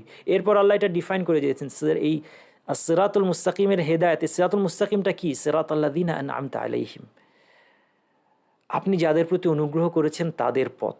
ভেরি ইম্পর্ট্যান্ট, এটা হচ্ছে হেদায়েতের একটা মূল নীতি, যে হেদায়েত মানুষের পথ ধরে আসে। এটা যারা বুঝতে পারেন নাই তারা অনেক সময় তারা বলেন যে কোরআন আমি আমার নিজের মতো বুঝবো, মানুষের হাত ধরে আমার বোঝা লাগবে কেন? কোরআন আল্লাহর বাণী, আমি আমার নিজের মতো করে বলবো, কোরআন পড়ে খুলে আমি পড়বো, আমি যা বুঝি সেভাবে করব না। এটা আমাদের দ্বীনের শিক্ষা না। সিরাতাল্লাযিনা আনআমতা আলাইহিম, তাদের পথ যাদের উপর আপনি অনুগ্রহ করেন। এই জন্য আল্লাহ সুবহানাহু ওয়া তাআলা এই পথের মানুষদেরকে দেখিয়ে দিয়েছেন, এটা একটা কারণ তাদের হাত ধরে আমাদের হেদায়েতের পথটা চলতে হবে, তাদের পিছনে পিছনে আমাদের হেদায়েতের পথটা চলবে। তারা কারা? সূরা নিসা আল্লাহ পরিচয় করে দিয়েছেন, উলাইকা আল্লাযিনা আনআমা আল্লাহু আলাইহিম মিনান নাবিয়্যিনা ওয়াস সিদ্দিকিনা ওয়াশ শুহাদাই ওয়াস সালিহিন। 4 প্রকার লোকের কথা বলেছেন, নবী, রাসূল, তারপরে শুহাদা, সিদ্দিক এবং শাহিদ এবং সালেহ। এই 4 ক্যাটাগরির লোক হচ্ছে সফল লোকদের এক্সাম্পল। সফল লোকেরা 2 ভাগে বিভক্ত, পূর্ণ সফল লোকেরা 2 ভাগে বিভক্ত, আসহাবুল ইয়ামিন এবং মুকাররাবুন। এই 4 ক্যাটাগরির লোক এই 2 ভাগের মধ্যে থাকবে। আসহাবুল ইয়ামিন হচ্ছে যারা সমস্ত ফরজ কাজ করেছে, সমস্ত হারাম থেকে বেঁচে থেকেছে, কিন্তু মুস্তাহাব করার ক্ষেত্রে তাদের যেটা মুস্তাহাব অপশনাল, সেখানে কিছু ঘাটতি ছিল, কিছু মাকরু কাজ হয়তো তার দ্বারা হয়ে গিয়েছে, কিন্তু তারপরেও ফরজ, ওয়াজিব এবং হারাম বেসিক আদেশ নিষেধের ক্ষেত্রে তারা কোনো ঘাটতি করেনি। আসহাবুল ইয়ামিন, তারা সফল। আল কোরআন বারবার এই 2 শ্রেণীর কথা উল্লেখ করেছে, এবং তৃতীয় একটা শ্রেণীর কথা উল্লেখ করেছে, তাদেরকে পুরোপুরি সফল বলা যায় না, কারণ তারা যালিমুল লিনাফসি। যাই হোক, তাদের কথা পরে বলি। সবচেয়ে সফল এটা আসহাবুল ইয়ামিন হচ্ছে সফল, আর সবচেয়ে সফল হচ্ছে মুকাররাবুন, যারা ফরজ, ওয়াজিব, হারাম ত্যাগ করেছে, এর পাশাপাশি তাদের প্রচুর পরিমাণে নফল মুস্তাহাব ইবাদত আছে, মাকরু থেকে তারা দূরে থাকে, এবং তাদের মধ্যে আরেকটা জিনিস আছে, সেটা হচ্ছে ওয়ারাহ। তারা অনেক সময় হারামের ভয়ে হালাল ছেড়ে দেয়, ভয়ে, সন্দেহজনক বিষয়ের ক্ষেত্রে। এবং তাদের মধ্যে যারা বেস্ট, তারা হচ্ছে জাগতিক কাজকে ইবাদতে কনভার্ট করে ফেলতে পারে, এরা হচ্ছে মুকাররাবুন। আর আরেকটা ক্যাটাগরি আছে যালিমুল লিনাফসি, যারা খারাপ কাজ ভালো কাজ মিক্স করে ফেলেছে, তারাও ইমানের উপর মৃত্যুবরণ করলে ইনশাআল্লাহ শেষ পর্যন্ত সফল হবে, জান্নাতে যাবে। কিন্তু আমরা তাদেরকে মৌলিকভাবে সফল বলছি না, কিন্তু আল্লাহ তাআলা তাদেরকে বাছাই করা বান্দার মধ্যে তাদেরকেও ঢুকিয়েছে। আল্লাহ তাআলা কত বড়, মানে আল্লাহর দয়া। সুম্মা আওরাসনাল কিতাবা আল্লাযিনা আসতাফাইনা মিন ইবাদিনা, আল্লাহ বলছেন এরপর আমি কিতাব দিয়েছি সেই সমস্ত বান্দাদেরকে যাদেরকে আমি বাছাই করেছি। আপনি শুনলে ভাবছেন যে বাছাই করা মানে তো সাংঘাতিক কিছু। মিনহুম যালিমুল লিনাফসি, প্রথমেই আল্লাহ বলেছেন তাদের মধ্যে একদল হচ্ছে যালিমুল লিনাফসি, নিজের প্রতি জুলুম করেছে। আল্লাহর দয়া দিয়ে এরকম আমরা যারা নিজেদের প্রতি জুলুম করা মানুষ, তাদেরকেও আল্লাহ এর মধ্যে নিয়ে এসেছেন। আশা করি আল্লাহ আমাদের এই জুলুমকে ক্ষমা করে দিবেন এবং আমাদেরকে শাস্তি দিবেন না। মিনহুম যালিমুল লিনাফসিহি ওয়া মিনহুম মুকতাসিদ, দ্বিতীয় ভাগ হচ্ছে মুকতাসিদ। মুকতাসিদ মানে সে হিসাব করে যে না, ফরজ আমি করব, হারাম কাজ করব, কিন্তু মুস্তাহাব, মাকরুহ এত কিছু মেনে চলা আমার পক্ষে সম্ভব না, কিন্তু ফরজ আর হারামের ব্যাপারে কোনো ছাড় নেই, এরা হচ্ছে মুক্তাসিদ, এর মধ্যপন্থী। ওয়ামিনহুম সাবিকুম বিল খায়রাতি বিইذনিল্লাহ, আর আরেক দল হচ্ছে সমস্ত কল্যাণ কাজে অগ্রগামী, সবার আগে। মসজিদে দান করতে হবে সবার আগে গিয়ে, সে কেউ জানার আগে গিয়ে তার দান করা শেষ। দ্বীনের ইলমের কোর্সে সবার আগে তার রেজিস্ট্রেশন করা শেষ। কোরআন সবার আগে তার মুখস্থ করা শেষ। আরও যত ভালো কাজ, কেন হতাশ কারণে যারা কোরআন মুখস্থ করতে পারছেন না, এটা নিয়ে কোনো ইয়েতে ভুগবেন না। যার যেটা, আমি যে এক্সাম্পল দিলাম, ভালো কাজ শেষ। ফরজ সালাত সুন্দরভাবে সমাপ্ত, তাহাজ্জুদ পড়েছে, সালাতুদ দুহা পড়েছে, রওয়াতিবগুলো পড়েছে। রোজা তো রাখেই, রমাদানে মাসে 3টা রোজা রাখে, সোম বৃহস্পতি রোজা রাখে, আরাফার দিন, মুহাররম, সব দিকে সাদাকা বলেন, রোজা বলেন, রোগী দেখতে যাওয়া বলেন, জানাজা অ্যাটেন্ড করা বলেন, সব কিছুতে আগে পাওয়া যায় তাকে। আবু বকর রাদিয়াল্লাহু আনহুর মতো মানুষেরা সবার আগে, সবখানে ফার্স্ট রো, ফার্স্ট বেঞ্চ, মসজিদে কাতারে গিয়ে 1 নম্বর কাতারে সব সময়, আমাদের মতো পিছিয়ে পড়ে থাকে না, লাস্টে পড়ে দৌড় মেরে কীভাবে বের হয়ে আসবে এরকম না, প্রথম কাতারে উপস্থিত, আযানের জবাব দিচ্ছে, একটাও মিস হয় না। আল্লাহু আকবার। সাবিকুম বিল খায়রাতি বিইذনিল্লাহ যালিকা হুয়াল ফাদলুল কাবীর, এটাই হচ্ছে আল ফাদলুল কাবীর, বড় অনুগ্রহ। আচ্ছা, তাহলে এই লোকগুলোর পথে আমাদেরকে চলতে হবে। আমার যথাসময়ে লেকচার শেষ হয়ে যাবে, কোনো চিন্তা নাই ইনশাল্লাহ। কিছু পয়েন্ট আমি লেকচারে বাদ দিয়ে দিব আজকে, যেহেতু এমনিতেই এই ডিএনএটা একদিনে শেষ করা যাবে না। তো যতটুকু দেখি আমরা ভালো করে দেখি, অসুবিধা নেই। 10টা হেদায়েতের স্তর বুঝতে পারলে হবে। আমরা শেষ স্তরের কথা বলছি। শেষ স্তর হচ্ছে আমাদেরকে এই পথ থেকে বিচ্যুতির বাঁচতে হবে, সেটা জানতে হবে যে এই পথ থেকে বিচ্যুতি কেন, কিভাবে ঘটে এবং কীভাবে বাঁচতে হয়। তাহলে এই পথটাকে আল্লাহ ডিফাইন করলেন। তাদের পথ, যাদের উপর আল্লাহ অনুগ্রহ করেছেন, তারা হচ্ছে নবী রাসূল এবং সিদ্দিক এবং শাহিদ এবং সালেহ, সৎকর্মশীল, এবং তারা এই 2 ভাগে বিভক্ত আমরা বললাম। এরপর গায়রিল মাগদুবি আলাইহিম, তারা হচ্ছে এমন সব লোক যাদের উপর আল্লাহর ক্রোধ আপতিত হয়নি, এবং ওয়ালাদ-দাল্লিন, তারা পথভ্রষ্ট হয়নি। এই জায়গায় এসে আল্লাহ তাআলা ডিফাইন করে দিলেন যে এই পথ থেকে সরে যাওয়ার 2টা উপায় কি। আল্লাহর ক্রোধের শিকার কারা, হাদিসের মাধ্যমে এই আয়াতের তাফসির করে দেওয়া হয়েছে যে আল মাগদুব আলাইহিম, তারা হচ্ছে আল ইয়াহুদ, ইহুদিদেরকে বলা হয়েছে। এখানে ব্যাপারটা পিছনে একটা কারণ আছে, সেটা আসলে বুঝতে হবে। দাল্লুন কারা, তারা নাসারা। কিন্তু এখানে মূল হচ্ছে যে এটাকে যদি আপনি এভাবে নেন শিক্ষাটা, যে আমি ইহুদি বা খ্রিস্টান না হলেই হলো, না, এটা উদ্দেশ্য না। আপনার দেখতে হবে যে ইহুদিদের কোন বৈশিষ্ট্যের কারণে তারা ক্রোধের শিকার হলো। ক্রোধের শিকার কিন্তু সবাই, এটা মনে রাখতে হবে। ইহুদি নাসারা 2 দলই ক্রোধের শিকার, কিন্তু ক্রোধটা বিশেষভাবে অ্যাটাচড হচ্ছে ইহুদিদের জন্য। তেমনি 2 দলই পথভ্রষ্ট। দাল্লুন, শুধু নাসারা দাল্লুন, ইহুদিদের মধ্যে কি দলাল বা পথভ্রষ্টতা নেই? না, আছে, কিন্তু পথভ্রষ্টতাটা বিশেষভাবে নাসারাদের সাথে অ্যাটাচড। কেন, সেটা বুঝতে হবে। কারণ এটার উদ্দেশ্য এই না যে আমি ইহুদি হয়ে গেলাম, অথবা আমি ব্যাপটাইজ করে নিজেকে খ্রিস্টান বানালাম, সেটা না। আমার মধ্যে যেন ইহুদি খ্রিস্টানদের পথভ্রষ্টতার যে মূল কারণ সেটা না আসে। ইহুদিদের ক্ষেত্রে এটা হচ্ছে ফাসাদুল কসদ, যে কারণে তারা ক্রোধের শিকার হয়েছে। ফাসাদুল কসদ মানে হচ্ছে উদ্দেশ্য নষ্ট হয়ে যাওয়া। আল্লাহু আকবার। আমাদের অন্তরকে আল্লাহ যেন পরিচ্ছন্ন করেন। উদ্দেশ্য নষ্ট হয়ে গেলে মানুষ জানার পরেও তখন সে ভালোটাকে আর চাচ্ছে না। সে জানে, সত্য মিথ্যা জানে, কিন্তু তার সম্পদের লোভ, অথবা তার নেতৃত্বের লোভ, অথবা তার ক্ষমতার লোভ, যেটাই হোক, যে কারণেই হোক, সে ইসলাম থেকে দূরে সরে থাকে, সে ইসলামকে প্রত্যাখ্যান করে। বরং সে আল্লাহর পথকে, ইসলামকে বাতিল প্রমাণ করার জন্য উঠে পড়ে লাগে। কিন্তু মনে মনে সে জানে যে এটাই সত্য, ইসলাম সত্য, নবী মুহাম্মদ সাল্লাল্লাহু আলাইহি সাল্লাম সত্য। আমি বিভ্রান্তির উপর আছি, আমি জানি, কিন্তু আমার উদ্দেশ্য নষ্ট হয়ে গিয়েছে। আমি আর আখিরাত চাই না। আমি দুনিয়ার এই সাময়িক জীবন, যেই জীবন মানুষকে কোনো সুখ শান্তি দেয় না, এটাই হচ্ছে বাস্তবতা। কিন্তু তাদের যখন উদ্দেশ্য নষ্ট হয়ে যায়, তারা অন্ধ হয়ে যায়, এবং তারা তখন এই দুনিয়ার তুচ্ছ জিনিসের পিছনে ছুটে। আল্লাহু আকবার। আমি ইবনুল কাইয়িম রাহমাতুল্লাহি আলাইহি আরেকটা লেখা পড়ছিলাম কয়েকদিন আগে, আপনাদেরকে ওই বই থেকে লেকচার দিয়েছি যে গুনাহ পরিত্যাগের 7টি সুফল।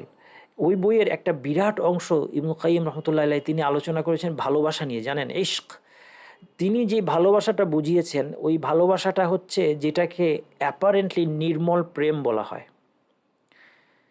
এবং এটা যে কত ভয়ঙ্কর হতে পারে, তিনি এখানে এই কথাটাও বলেছেন যে এটা অনেক সময় ফাহিশার চেয়েও ভয়ঙ্কর, অর্থাৎ ব্যভিচার করার চেয়েও এটা ভয়ঙ্কর হতে পারে। কেন? কারণ এই ভালোবাসা মানুষকে অন্ধ করে দেয়।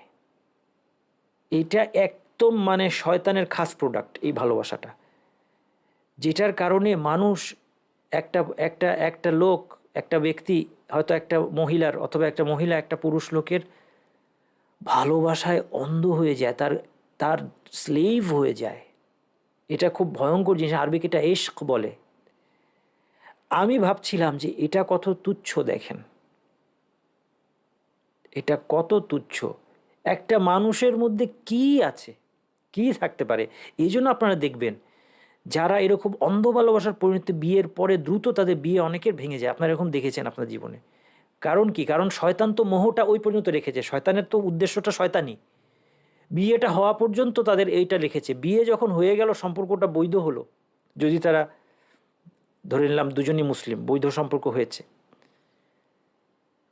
তারপরেই মোহ চলে যায়, কারণ শয়তানের কাজ শেষ। এখন শয়তান তাদের ঝগড়াঝাটি বাদি কয়েকদিন, এক সপ্তাহের মধ্যে, এক মাসের মধ্যে, এক বছরের মধ্যে ডিভোর্স, মারামারি, একজনকে দেখতে পারে না। এটা নিয়ে আসলাম যে কত তুচ্ছ পৃথিবীর জীবন যদি আমাদের কসদ নষ্ট হয়ে যায়, আমাদের যদি উদ্দেশ্য নষ্ট হয়ে যায়, ইলম আমাদের কাজে আসবে না, আমরা আল্লাহর ক্রোধের যোগ্য হয়ে যাব। পথভ্রষ্টতার দ্বিতীয় উপায় হচ্ছে যেটা নাসারাদের উপায়, নাসারাদা যেভাবে পথভ্রষ্ট হয়েছে, এটা কি? ফাসাদুল ইলম, ইলম নষ্ট হয়ে যাওয়া, সঠিকটা জানতেই না পারা। আল্লাহ সুবহানাহু ওয়া তাআলা আমাদেরকে এই দুই ধরনের সিরাতুল মুস্তাকিম থেকে বিচ্যুত হওয়ার দুই ধরনের কারণ থেকে আল্লাহ আমাদের রক্ষা করুন। এবং আজকে আলোচনায় আমরা যা কিছু শুনলাম এর উপর আমল করা এবং এগুলো বুঝে, এগুলো স্মরণ রেখে সূরা ফাতিহা পড়ার মাধ্যমে, সুন্দরভাবে পড়ার মাধ্যমে সালাতকে সফল করা এবং এর মাধ্যমে দুনিয়া এবং আখিরাতে সফল হওয়ার তৌফিক দান করুন। সুবহানাকাল্লাহুম্মা ওয়া বিহামদিকা আশহাদু আল্লা ইলাহা ইল্লা আনতা আস্তাগফিরুকা ওয়া আতুবু ইলাইক।